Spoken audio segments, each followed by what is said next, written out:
அகிலம் டிவி நேயர்களுக்கு வணக்கம். இன்றைய பிரதான செய்திகள். முதலில் தலைப்புச் செய்திகள். கொட்டும் மழையிலும் யாழ் தையிட்டியில் வெடித்த போராட்டம். மட்டக்களப்பில் இரவு நேரம் இடம்பெற்ற விபத்து, சம்பவ இடத்தில் ஒருவர் பலி. பாடசாலை மாணவர்களுக்கான 25,000 ரூபாய் கொடுப்பனவு வெளியான அறிவிப்பு. பேருந்து கட்டணங்கள் குறித்து வெளியான தகவல்.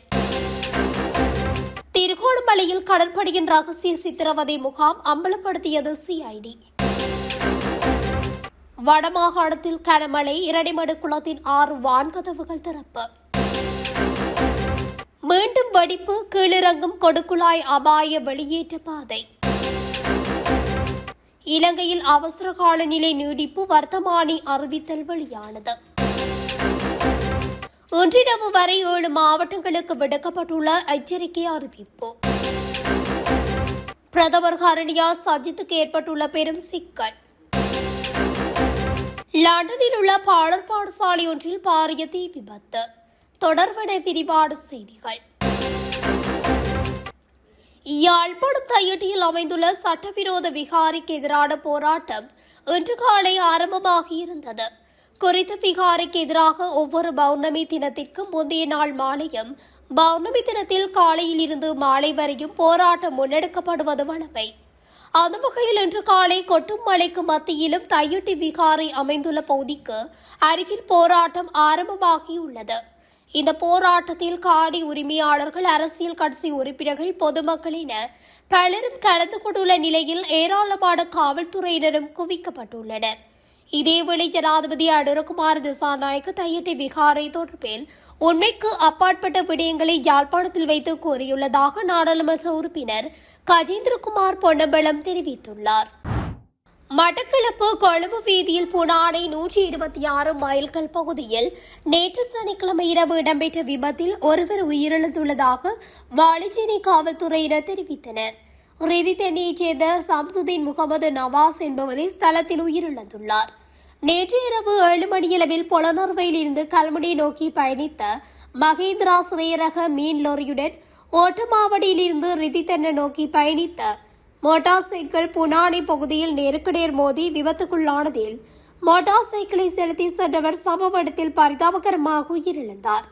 இதனையடுத்து உயிரிழந்தவரின் சடலம் வாழைச்சேனை ஆதார வைத்தியசாலையின் பிரேத பரிசோதனைக்காக ஒப்படைக்கப்பட்டுள்ளது. வாகன சாரதியை கைது செய்துள்ளதாக காவல்துறையினர் தெரிவித்தனர்.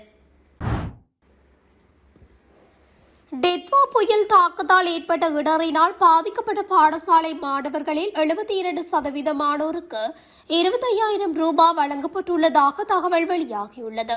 குறித்த விடயத்தினை பொது நிர்வாகம், மாகாண சபைகள் மற்றும் உள்ளூராட்சி மன்றங்கள் அமைச்சின் செயலாளர் ஆலோக பண்டார தெரிவித்துள்ளார். டித்வா புயல் தாக்கத்தால் பாதிக்கப்பட்டோருக்கு நிவாரண நிதி வழங்கல் தொடர்பில் ஊடகங்களுக்கு கருத்து தெரிவிக்கையிலே அவர் இவ்வாறு குறிப்பிட்டுள்ளார். கடந்த ஆண்டு நவம்பர் மாதம் டித்வா புயல் தாக்கத்தாலும் மழையுடனான காலநிலையாலும் முழு நாடும் பாதிக்கப்பட்டது. கடந்த காலங்களில் ஏதேனும் அனர்த்தத்தால் ஒரு சில மாகாணங்கள் மற்றும் மாவட்டங்களே பாதிக்கப்படும். ஆனால் இம்முறை இத்தாக்கத்தால் முழு நாடும் பாதிக்கப்பட்டது. டித்வா புயல் தாக்கத்தால் ஏற்பட்ட நேரடியான பாதிப்புகளால் தொலைத்தொடர்பு சேவை முழுமையாக துண்டிக்கப்பட்டது. காலநிலை இயல்பு நிலைக்கு திரும்பியதன் பின்னர்தான் தொலைத்தொடர்பு சேவை கட்டங்கட்டமாக வழமைக்கு திரும்பியது. தொலைத்தொடர்பு சேவை வழமைக்கு திரும்பியதன் பின்னர் பாதிக்கப்பட்டோருக்கு நிவாரணம் வழங்கும் நடவடிக்கைகள் எடுக்கப்பட்டன. இதற்கமைய முதற்கட்டமாக 25,000 ரூபாய் நிவாரண கொடுப்பனவு வழங்கப்பட்டது. இந்த கொடுப்பனவு தற்போது அநேகமானோருக்கு வழங்கப்பட்டுள்ளது. அதேபோல் பேரிடரால் பாதிக்கப்பட்ட 1,95,154 பாடசாலை மாணவர்களில் 1,41,382 பேருக்கு 25,000 ரூபாய் நிவாரண கொடுப்பனவு வழங்கப்பட்டுள்ளது. அனர்த்தத்தால் பாதிக்கப்பட்ட சகலருக்கும் நிவாரணம் வழங்கப்படும். இந்த அனர்த்தத்துக்கு முழுநாடு முகங்கொடுத்துள்ளதால் தகவல் கோரலில் சற்று தாமதம் காணப்படுகிறது. எவ்வாறு இருப்பினும் பாதிக்கப்பட்ட சகல தரப்பினருக்கும் நிவாரணம் வழங்கப்படும் என தெரிவித்துள்ளார். இலங்கையில் எரிபொருள் விலையில் சிறிய வீழ்ச்சி காணப்பட்ட போதிலும் எதிர்காலத்தில் பேருந்து கட்டணங்களை அதிகரிக்க நேரிடும் என தனியார் பேருந்து உரிமையாளர்கள் சங்கத்தின் தலைவர் கெமுனு விஜயரத்ன தெரிவித்துள்ளார். எதிர்வரும் ஜூலை மாதத்திற்கு முன்னதாக பேருந்து கட்டணத்தை அதிகரிக்க வேண்டிய தேவையுள்ளதாகவும் தற்காலத்தில் கொழும்பு மற்றும் அதனை அண்டிய பகுதிகளில் பேருந்துகளை இயக்குவது சிரமமாகியுள்ளதாகவும் சுட்டிக்காட்டினார். இன்று நடைபெற்ற ஊடகவியலாளர் சந்திப்பில் கலந்து கொண்டு கருத்து வெளியிடும் போது இவ்வாறு தெரிவித்துள்ளார். முன்னைய பேருந்து கட்டண தேசிய கொள்கைக்கு அமைய கொழும்பு மற்றும் அதனை அண்டிய பகுதிகளில் 1 லிட்டர் டீசலில் 2 முதல் 3 கிலோமீட்டர் வரை பயணிக்கக்கூடியதாக இருந்தது. எனினும் தற்போது அந்த தூரம் குறைவடைந்துள்ளது. இப்பகுதிகளில் 1 லிட்டர் டீசலில் 2 கிலோமீட்டருக்கும் குறைவான தூரமே பயணிக்க முடிகின்றது. இதற்கமைய பேருந்து கட்டணத்தை அதிகரிக்க வேண்டியுள்ளது. குறைந்தபட்ச பேருந்து கட்டணத்தை 5 முதல் 6 ரூபாய் வரை அதிகரிக்க வேண்டும். இங்கு பெரியதொரு சிக்கல் உள்ளது. மிக விரைவில் பேருந்து கட்டணத்தை அதிகரிக்குமாறு நாங்கள் கோரிக்கை விடுக்க நேரிடும். ஏனெனில் வரும் ஜூலை மாதத்திற்கு முன்னதாகவே பேருந்து கட்டண உயர்வு அவசியம் என்ற கோரிக்கையை நாம் முன்வைக்க வேண்டியுள்ளது. இலங்கையில் குறுகிய தூர பேருந்து சேவைகளே அதிகம் இயங்குகின்றன. இலங்கையில் 13,000 முதல் 14,000 வரையிலான பேருந்துகள் உள்ளன. இதில் சாதாரணமாக 6,000 முதல் 7,000 மேலதிக பேருந்துகள் உள்ளன. இப்பொழுது கொழும்பு மற்றும் புறநகர் பகுதிகளில் பேருந்து போக்குவரத்து செய்வது சாத்தியமற்றதாகிவிட்டது. பேருந்து கட்டணம் குறித்து மீளாய்வு செய்யுமாறு நாங்கள் கோருகிறோம். ஏனெனில் கண்ணை மூடிக்கொண்டிருக்க முடியாது. குறைந்தபட்ச குறுகிய தூர சேவைகளுக்கு ஆரம்ப கட்டணத்தை 5 அல்லது 6 ரூபாவினால் அதிகரிக்க வேண்டியுள்ளது என்று தெரிவித்துள்ளார்.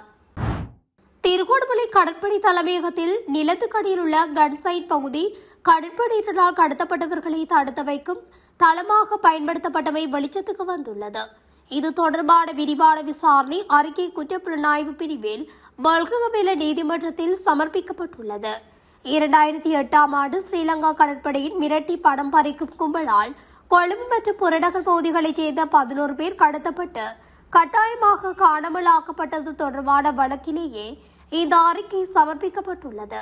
காணாமலாக்கப்பட்ட ஒருவரின் மனைவியினால் தாக்கல் செய்யப்பட்ட தனி வழக்கிலேயே பல்ககவேல நீதிமன்றத்தில் இந்த அறிக்கை தாக்கல் செய்யப்பட்டுள்ளது. கன்சைட் முகாம் வளாகத்தில் சட்டவிரோதமாக தடுத்து வைக்கப்பட்டவர்கள் பற்றிய விரிவான கண்டுபிடிப்புகள் இந்த அறிக்கையில் இடம்பெற்றுள்ளதுடன் காவலில் இருந்தபோது அவர்கள் அனுபவித்ததாக கூறப்படும் சித்திரவதைகளை விவரிக்கும் கைதிகளாக இருந்தவர்களின் வாக்குமூலங்கள் இருந்த பெறப்பட்ட தகவல்களும் இதில் உள்ளடக்கப்பட்டுள்ளது. காணாமல் ஆக்கப்பட்ட குறித்த நபர் கன்சைட் முகாமில் தடுத்து வைக்கப்பட்டிருந்ததாக குற்றப்புலனாய்வு பிரிவு தெரிவித்துள்ளது. வடமாகாணத்தில் தற்பொழுது கடத்தமழை பெய்து வரும் நிலையில் மக்களின் இயல்பு வாழ்க்கை பெரிதும் பாதிக்கப்பட்டுள்ளதாக விசனம் தெரிவித்துள்ளனர்.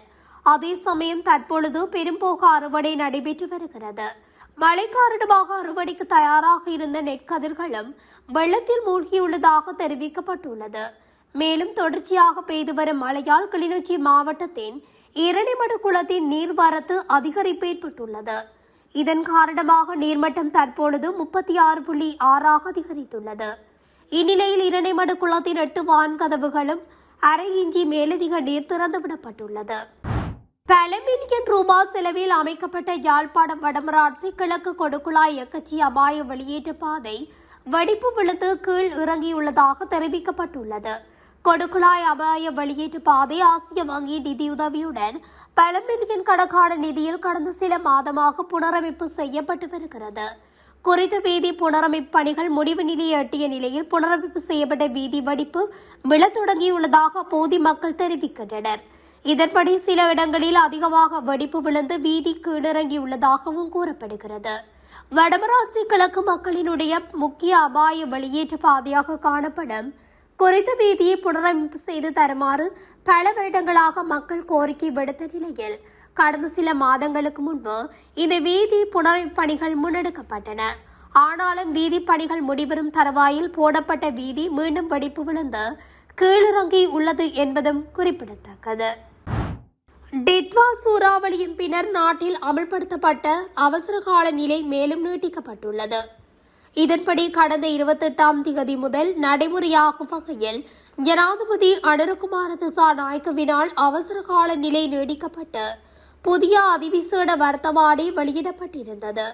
இந்நிலையில் அவசரகால நிலையை மேலும் ஒரு மாதத்திற்கு நீட்டித்து ஜனாதிபதி வர்த்தமானியை வெளியிட்டுள்ளார்.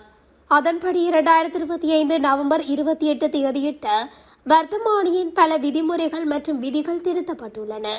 பொது பாதுகாப்பு சட்டத்தின் கீழ் ஜனாதிபதிக்கு வழங்கப்பட்ட அதிகாரங்களுக்கு அமைய அவசர கால நிலை நீடிக்கப்பட்டுள்ளது. வளிமண்டலவியல் திணைக்களத்தினால் பலத்த மின்னல் எச்சரிக்கை அறிவித்தல் விடுக்கப்பட்டுள்ளது. இந்த எச்சரிக்கை அறிவிப்பு இன்று இரவு 11 மணி வரை செல்லுபடியாகும் என திணைக்களம் குறிப்பிட்டுள்ளது.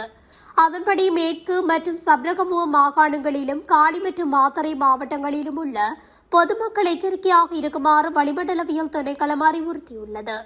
மேற்படி மாவட்டங்களின் சில பகுதிகளில் இடியுடன் கூடிய பலத்த மின்னல் ஏற்பட வாய்ப்புள்ளது. இடியுடன் கூடிய மழை பெய்யும் போது அந்த பகுதிகளில் தற்காலிகமாக பலத்த காற்று வீசக்கூடும்.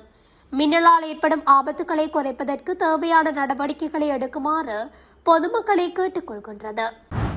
பிரதமர் ஹரணியமர சூரியவுக்கு எதிரான நம்பிக்கையில்லா தீர்மானத்தில் எதிர்க்கட்சித் தலைவர் சஜித் பிரேமதாச முதல் கையொப்பத்தையிட்டு 24 நாட்கள் கடந்த நிலையில் அடுத்த கட்ட நடவடிக்கை எடுக்க முடியாமல் உள்ளதாக தெரிவிக்கப்படுகிறது.